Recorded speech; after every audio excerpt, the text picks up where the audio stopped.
ಇನ್ನು honey trap ನನಗೆ ಮಾಡಿಲ್ಲ, ನನ್ನ ಕ್ಷೇತ್ರದಲ್ಲಿ ಮಾಡಿದ್ದಾರೆ. ಬ್ಲ್ಯಾಕ್ ಮೇಲ್ ಬಗ್ಗೆ ಶಾಸಕ ಹರೀಶ್ ಗೌಡ ಈ ರೀತಿ ಸ್ಪಷ್ಟನೆ ಕೊಟ್ಟಿದ್ದಾರೆ. ನನಗೆ ಹನಿ ಟ್ರ್ಯಾಪ್ ಮಾಡಿಲ್ಲ, ಬಟ್ ನಮ್ಮ ಕ್ಷೇತ್ರದಲ್ಲಿ ಇದನ್ನು ಮಾಡಿದ್ದಾರೆ. ನನ್ನ ಪರಿಚಿತರಿಗೆ ಟ್ರ್ಯಾಪ್ ಮಾಡಿ ಬ್ಲ್ಯಾಕ್ ಮೇಲ್ ಮಾಡಿದ್ರು ಅಂತ ಹೇಳಿದ್ದಾರೆ. ಹೀಗೆ ಹನಿ ಟ್ರ್ಯಾಪ್ ಮಾಡಿ ಬ್ಲ್ಯಾಕ್ ಮೇಲ್ ಮಾಡಿ ಹಣಕ್ಕಾಗಿ ಬೇಡಿಕೆ ಇಟ್ಟು ಫೋಟೋ ಕಳಿಸಿ ಬೆದರಿಸ್ತಾ ಇದ್ರು. ಸೊ ಇದು ಗೊತ್ತಾದ ಮೇಲೆ ನಾನೇ ದೂರು ಕೊಟ್ಟಿದ್ದೆ. ಈಗ ಆರೋಪಿಗಳನ್ನ ಬಂಧಿಸಿದ್ದಾರೆ ಅಂತ ಮೈಸೂರಿನ ಚಾಮರಾಜ ಕ್ಷೇತ್ರದ ಶಾಸಕ ಹರೀಶ್ ಗೌಡ ಸ್ಪಷ್ಟನೆ ಕೊಟ್ಟಿದ್ದಾರೆ. 2 ನಂಬರ್ನಿಂದ ಕರೆ ಮಾಡ್ತಾ ಇದ್ರು, ಟ್ರೇಸ್ ಮಾಡಿ ಅವರನ್ನ ಬಂಧಿಸಿದ್ದಾರೆ. ಕಾನೂನಾತ್ಮಕವಾಗಿ ಏನಾಗಬೇಕೋ ಅದಾಗುತ್ತೆ ಅಂತ ಬೆಂಗಳೂರಲ್ಲಿ ಕಾಂಗ್ರೆಸ್ ಶಾಸಕ ಹರೀಶ್ ಗೌಡ ಹೇಳಿಕೆ ಕೊಟ್ಟಿದ್ದಾರೆ.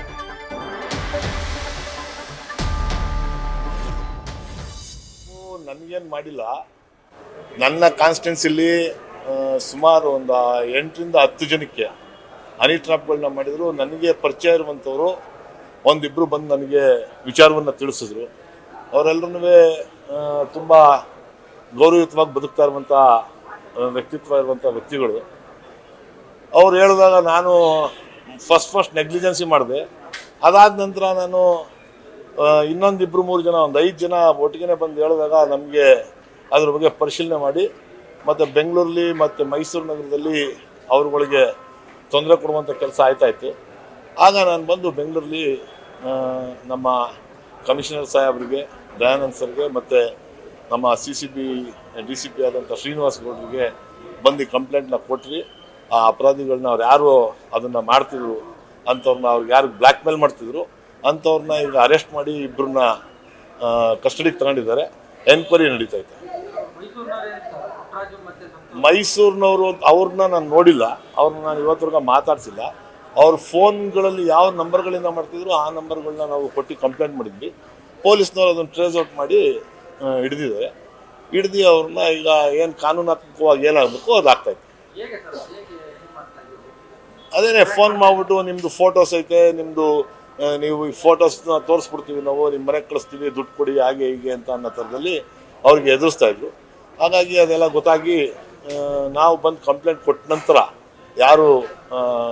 ಯಾರಿಗೆ ಬ್ಲ್ಯಾಕ್ ಮೇಲ್ ಮಾಡ್ತಾಯಿದ್ರು ಅವ್ರು ಬಂದು ನನಗೆ ಹೇಳಿದ ನಂತರ ನಾನು ಅದನ್ನು ಕೂಲಂಕುಷವಾಗಿ ಪರಿಶೀಲನೆ ಮಾಡಬೇಕು ಮತ್ತು ಅವ್ರ ಬಗ್ಗೆ ಸೂಕ್ತವಾದ ಕ್ರಮ ತಗೊಳ್ಬೇಕು ಅಂತ ಅವ್ರು ಪೊಲೀಸ್ ಸ್ಟೇಷನ್ ಕಂಪ್ಲೇಂಟ್ ಕೊಟ್ಟೆ, ನಮ್ಮ ಬೆಂಗಳೂರು CCBಗೆ. ಅದ್ರ ಆಧಾರದ ಮೇಲೆ ಅವರು ಎನ್ಕ್ವೈರಿ ಮಾಡಿ ಇನ್ವೆಸ್ಟಿಗೇಷನ್ ಮಾಡಿ ಈಗ ಅವ್ರನ್ನ ಅರೆಸ್ಟ್ ಮಾಡೋರೆ ಅಂತ, ಇಬ್ಬರನ್ನ ಅರೆಸ್ಟ್ ಮಾಡಿದ್ದಾರೆ ಅಂತ ಹೇಳ್ತಾ ಇದ್ದಾರೆ. ಅದು ಇನ್ನೂ ಯಾರ್ಯಾರವ್ರೆ ಆ ಜಾಲದಲ್ಲಿ ಅವ್ರನ್ನೆಲ್ಲರೂ ಹುಡುಕುವಂಥ ಕೆಲಸನ ಮಾಡ್ತಾರೆ. ಟಾರ್ಗೆಟ್ ಅಂದರೆ ಯಾರು ಉದ್ಯಮಿಗಳಿರ್ತಾರೆ ಮತ್ತು ಸಫಿಸ್ಟಿಕೇಟೆಡ್ ಆಗಿ ಜೀವನ ಮಾಡ್ತಾ ಇರುವಂಥ ವ್ಯಕ್ತಿಗಳು, ಯಾರು ಈ ಡಾಕ್ಟರ್ಸ್ ಇರ್ಬೋದು, ಡಾಕ್ಟ್ರುಗಳಿಗೂ ಮಾಡಿದ್ದಾರೆ, ಮತ್ತು ಇಂಜಿನಿಯರ್ಸ್ಗಳಿಗೂ ಮಾಡಿದ್ದಾರೆ, ಉದ್ಯಮಿಗಳಿಗೂ ಮಾಡಿದ್ದಾರೆ, ಮತ್ತು ಪ್ರೊಫೆಸರ್ಸ್ಗಳಿಗೂ ಮಾಡಿದ್ದಾರೆ. ಪ್ರೊಫೆಸರ್ಸ್ಗಳು ಅಂತ ಚಾನ್ಸಲರ್ ಏನು ಗೊತ್ತಿಲ್ಲ, ಅವ್ರೇನು ವೈಸ್ ಚಾನ್ಸಲರ್ ಏನು ಆಗಿರಲಿಲ್ಲ. ಪ್ರೊಫೆಸರ್ಸ್ಗಳನ್ನ ಅವ್ರನ್ನೂ ನನಗೆ 1-2-3 ಜನ ಕಂಪ್ಲೇಂಟ್ ಮಾಡಿದರು. ಅದನ್ನು ನಾನು ಇದನ್ನು ತಪ್ಪಿಸ್ಬೇಕು, ನಮ್ಮ ಕ್ಷೇತ್ರದಲ್ಲಿ ಅದರಲ್ಲೂ ಚಾಮರಾಜ ವಿಧಾನಸಭಾ ಕ್ಷೇತ್ರದಲ್ಲಿ ಈ ಥರದ್ದು ನಡೀಬಾರ್ದು ಅಂತ ಒಂದೇ ಒಂದು ಇಂಟೆನ್ಷನಿಂದ ನಾನು ಕಂಪ್ಲೇಂಟ್ ಕೊಟ್ಟಿದ್ದೆ. ಅವರು ಬೆಂಗಳೂರಲ್ಲೂ ಅವರ ಜಾಲಗಳಿತ್ತು ಅಂತ ಅಂದ್ಬಿಟ್ಟು ಇಲ್ಲೂ ಅವರಿಗೆ ಬಂದಾಗ ತೊಂದರೆ ಕೊಡ್ತಾಯಿದ್ರು. ಹಾಗಾಗಿ ನಾನು ಕಂಪ್ಲೇಂಟ್ ಕೊಟ್ಟು ಇದು ಮಾಡಿಸಿದೆ. ನ್ಯೂಸ್ ಫಸ್ಟ್ ನಿರ್ಭೀತಿಯಿಂದ ನಿಮ್ಮ ಪರವಾಗಿ.